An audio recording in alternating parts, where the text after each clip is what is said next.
¿Alguna vez se ha detenido a imaginar en qué estaría pensando el pensador? Si el escultor que lo creó hubiera podido esculpirlo también por dentro, tendría que haberle hecho un cerebro para que pensara.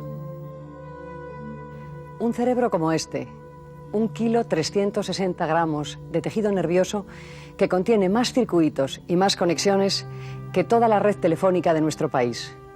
Con un cerebro como este, pensamos, es decir, razonamos, imaginamos, decidimos, acertamos y nos equivocamos también. Pensar parece tan sencillo que pocos se han preguntado cómo lo hacemos, cuál es el proceso, qué está pasando en nuestro cerebro. Cuando en una noche de verano miramos el firmamento y vemos pasar una estrella fugaz, ¿acaso no hemos jugado alguna vez a pensar un deseo? Hagámoslo ahora otra vez. Por favor, piense un deseo. Cualquiera que haya sido este, su mente lo ha pensado de dos maneras posibles. En forma de imágenes, visuales, auditivas, táctiles, que constituyen un modo simple y rápido de imaginar las cosas, o en forma de palabras, que es como pensamos casi siempre, porque con palabras, con conceptos, podemos concebir las ideas más abstractas y simbólicas. Los conceptos son la base del pensamiento. Si observamos con detenimiento este parque y nos preguntamos qué hay en él, encontraremos seguramente miles de cosas diferentes. Pensar en ellas de una en una sería largo e innecesario. Lo que hace entonces nuestro pensamiento es simplificar el proceso y agrupar a los elementos que tienen algo en común bajo una sola idea, con una sola palabra. Por ejemplo, ciclistas, palomas, personas o árboles. Estas agrupaciones mentales constituyen los conceptos. Elaborarlos es la primera habilidad del pensamiento. ¿Se imagina la vida sin conceptos? Necesitaríamos un nombre para cada cosa y sería imposible poder comprenderlo todo y poder pensar. A través de los conceptos podemos representar en nuestra mente todo el mundo, todas las ideas. Cosas concretas como muñeco o flor, hechos como cantar o leer, cualidades como alegre o asustado, o ideas abstractas como el amor o la vida. Pero, ¿cómo almacenamos los conceptos en nuestra mente? Los psicólogos creen que guardamos en el pensamiento un ejemplo concreto y específico para cada concepto. A esto lo llaman prototipo. Todos estos elementos son sillas, pero una de ellas se parecerá más que las demás a su idea de silla. Cuanto más se corresponden las cosas que pensamos con nuestra idea, con nuestro prototipo, más pronto las reconoceremos y más deprisa pensaremos. Veamos un ejemplo. ¿Cuál de entre todas las aves es para usted el prototipo?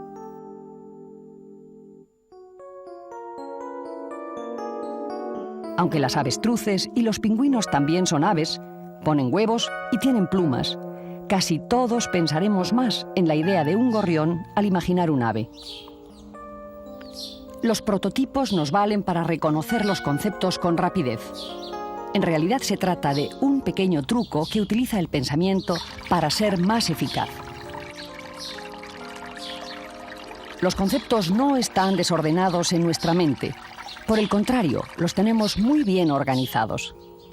Para ello utilizamos las jerarquías. Si nos preguntamos qué es esto, podemos contestar que se trata de un animal, de un mono o de un chimpancé. En realidad, es las tres cosas. Pues bien, estos tres niveles de explicación son las jerarquías. En cada momento, nuestra mente pensará en el nivel necesario. Si estamos haciendo un examen de biología, tendremos que pensar en un chimpancé. Pero en una conversación normal, sobre un tema cualquiera, será suficiente pensar qué es un mono. Las jerarquías nos permiten pensar al nivel de dificultad necesario. Así somos más simples y eficaces a la hora de organizar nuestros conceptos.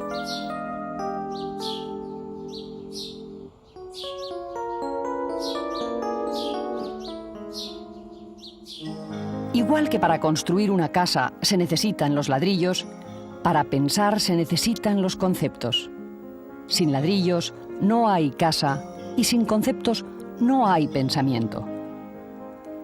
Un niño de 3 años conoce apenas 300 conceptos, pero a lo largo de su vida seguirán incorporándose a su conocimiento muchos otros, de tal modo que cuando sea adulto manejará aproximadamente 10.000 palabras, aunque podrá comprender el doble o el triple. El pensamiento y el lenguaje están estrechamente unidos. En general, cuanto mejor hablamos, mejor pensamos y viceversa. La mente humana tiene una primera habilidad que acabamos de ver, la capacidad de utilizar conceptos.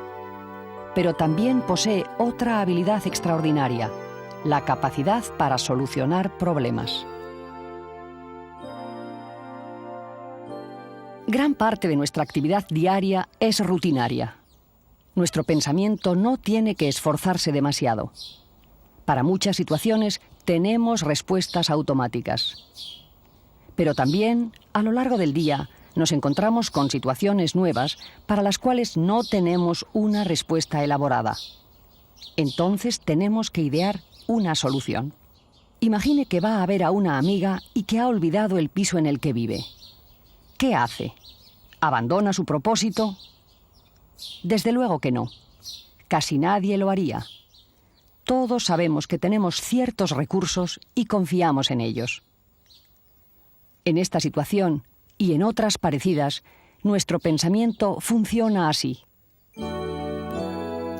Primero, definimos el problema. Después desarrollamos una estrategia para solucionarlo. Y a continuación, comprobamos si funciona. La estrategia más simple y más rápida que utiliza nuestro pensamiento para resolver problemas es intentar una solución cualquiera, al azar, y esperar a que funcione. Se denomina ensayo y error y para muchas situaciones es el único método adecuado. Por ensayo y error, optamos por la puerta de la derecha o de la izquierda cuando no sabemos cuál es, o tratamos de arrancar nuestro coche si es que no ha funcionado a la primera. Pero este método de solución de problemas no es siempre el más adecuado. Existe un segundo modo de solución de problemas. Se denomina algoritmo y consiste en probar todas las soluciones posibles hasta encontrar una correcta. Si en nuestro edificio hay solo 10 viviendas, podemos optar por llamar a las otras 9. Probablemente acertaremos antes de llegar a la última. Aunque usted no sea aficionado a los pasatiempos, no tardará mucho en encontrar palabras combinando estas 3 letras. Todas las opciones posibles son solo 6 y de ellas 2 corresponden a palabras españolas. Solucionar este problema por algoritmos es lo más inteligente. Pero, ¿qué sucede si tenemos que manejar todas estas letras para formar palabras? A razón de 10 segundos por combinación, las personas tardaríamos en revisar las 40.320 combinaciones posibles mucho tiempo. Los algoritmos, por tanto, tampoco son siempre el método adecuado.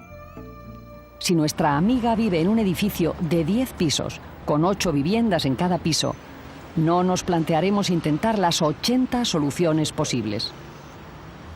Ante este tipo de problemas, nuestro pensamiento busca un camino más corto y más eficaz, tratando de encontrar soluciones más originales o ingeniosas.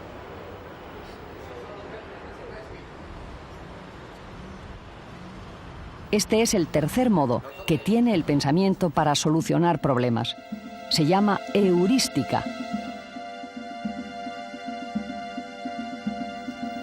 Por la heurística, el ingenio, la humanidad históricamente ha resuelto los pequeños problemas y ha llegado a los grandes descubrimientos. Y aplicando la heurística resolveremos nuestro pequeño pasatiempo. La experiencia nos dice que en español la U con diéresis va detrás de la G y delante de la I. Así, encontrada la sílaba gui, habremos descubierto la clave y con ella la palabra pingüino.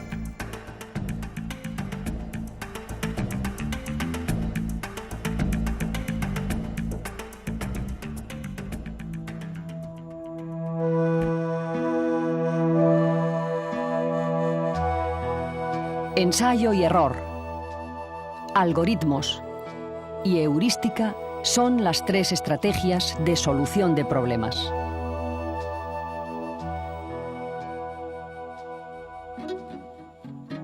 La vida nos presenta dificultades constantemente. ¿Qué estudios elegir? ¿A quién votar? ¿Qué hacer si he perdido el autobús?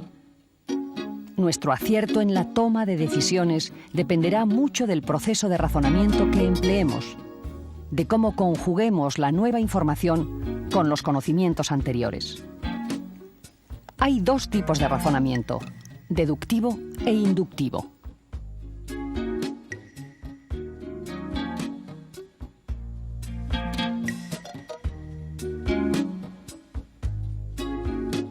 Veamos esta serie de fichas de dominó. ¿Cuál es la que falta? 6 blanca, 5 blanca, 4 blanca. Si arriba decrece y abajo no cambia, la siguiente será 3 blanca. Nuestra mente ha funcionado haciendo una deducción. Pero no solo deducimos al hacer este tipo de problemas o cuando trabajamos con matemáticas. También deducimos en la vida corriente. Sabemos que el llanto implica dolor o malestar. Si un niño llora, es que algo va mal. La deducción se basa en la experiencia. De lo que sabemos, deducimos.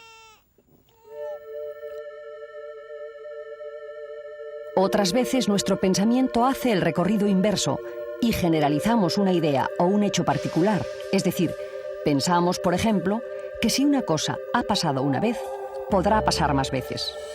A esto se llama inducción. Si un niño toca algo ardiendo y se quema, probablemente no lo volverá a hacer más. Los niños pequeños tienen poca información en su cabeza, simplemente porque no han tenido tiempo para adquirirla. Muchas cosas las experimentan por primera vez. Por eso su pensamiento es más inductivo que deductivo. Sin embargo, la inducción da paso a la deducción. La quemadura del niño se ha convertido en experiencia de la que ya, en adelante, él podrá deducir. En cuanto a los adultos, sucede lo mismo. En realidad, el pensamiento es frecuentemente un proceso circular inductivo-deductivo que seguimos todos. A partir de la inducción y de la deducción, de cómo solucionamos los problemas y de cómo manejamos los conceptos, la mente humana puede desarrollar otra de sus habilidades, la toma de decisiones.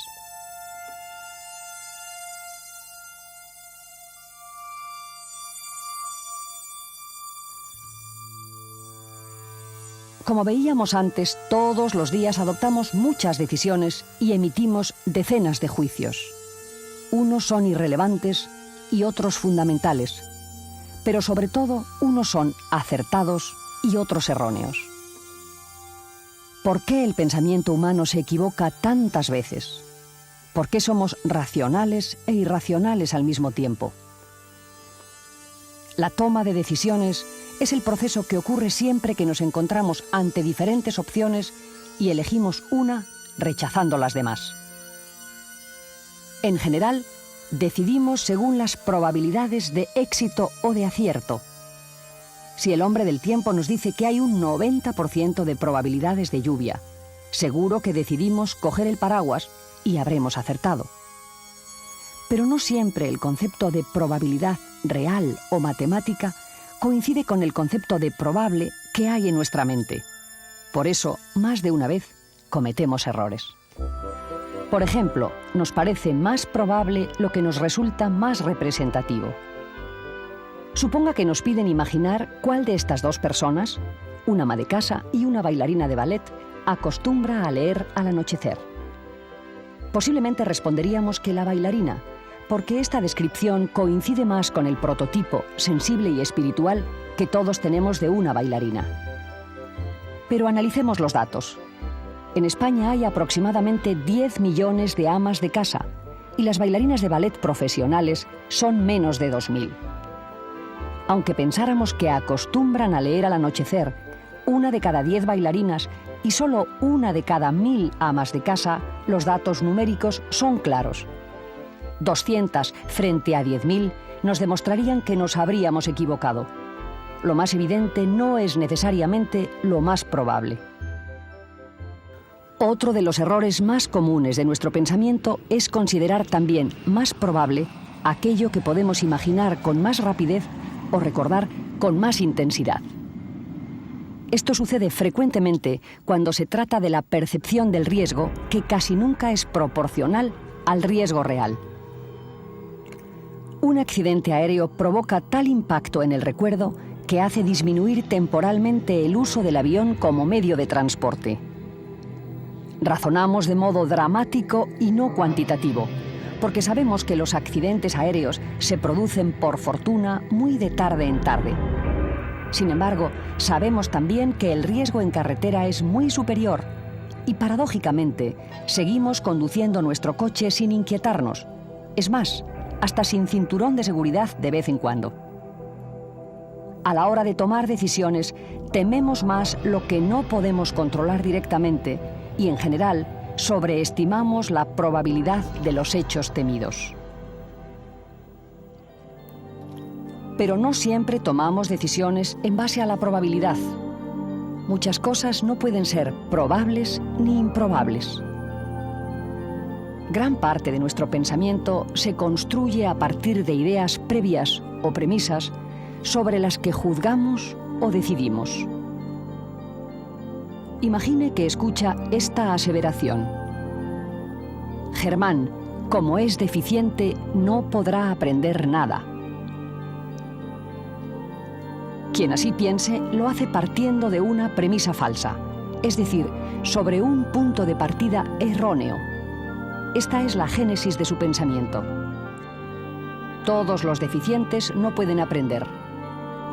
Falso. Germán es deficiente. Verdadero. Luego Germán no puede aprender nada. Falso. No son pocas las decisiones que se toman así. Las mujeres conducen mal o los niños no tienen criterio son algunos ejemplos. Si se parte de un planteamiento falso, se llegará necesariamente a una conclusión errónea y a una decisión equivocada. En este caso, privar de formación a Germán. Y ya lo ve, nuestro amigo ha aprendido a hacer cosas preciosas. En la vida hay sitio para todos y todos podemos aprender y sentirnos útiles. Otras veces los errores provienen de un exceso de confianza en nosotros mismos. ¿Cuántas veces ha estado usted tan convencido de una cosa frente al criterio de otros que ha sido capaz de desafiarlos con una apuesta? ¿Y cuántas veces, sinceramente, ha perdido esa apuesta? Los humanos somos cabezotas. Tendemos a valorar en exceso la exactitud de nuestros juicios. Cuando tenemos una opinión, buscamos las de otros que confirmen la nuestra y eludimos las que la contradigan. El exceso de confianza tiene también su parte buena. Desde luego es mejor que la falta de confianza constante. Las personas muy seguras toman más decisiones, aunque se equivoquen más, y están más satisfechas consigo mismas. Vamos a darnos un pequeño respiro. A estas alturas del programa nos vendría bien un refresco, ¿verdad? Por cierto, ¿cómo tenemos la botella? ¿Medio llena o medio vacía? Pues según se mire. La misma cosa se puede explicar de un modo o de otro. ¿Qué dirá un cirujano a su paciente? Que la operación que le aconseja tiene un índice de éxito de un 90% o que tiene un índice de fracaso del 10%. Es lo mismo, pero seguro que dice lo primero. Tomamos muchas decisiones a partir de lo que otros nos dicen. Y muchos argumentos, sin ser erróneos, son parciales. Eso lo saben bien los que hacen publicidad, propaganda o ventas, incluso los políticos. A veces el pensamiento humano no profundiza a la búsqueda de la razón lógica y se queda en la superficie. También por eso nos equivocamos. Si razonáramos de modo lógico, solucionaríamos nuestros problemas bastante bien. Pero a menudo cometemos errores, deducimos e inducimos mal, porque partimos de planteamientos falsos, somos obcecados, tenemos prejuicios y dejamos que nuestros sentimientos interfieran en el pensamiento. La verdad es que no estamos programados tan lógica y sistemáticamente como lo están estas máquinas. Una de las más grandes consecuciones de la mente humana ha sido el intento de simular su propio pensamiento en las computadoras. A esto se ha llamado inteligencia artificial. La inteligencia artificial es el resultado del trabajo conjunto de psicólogos del pensamiento y expertos en ciencia de la computación.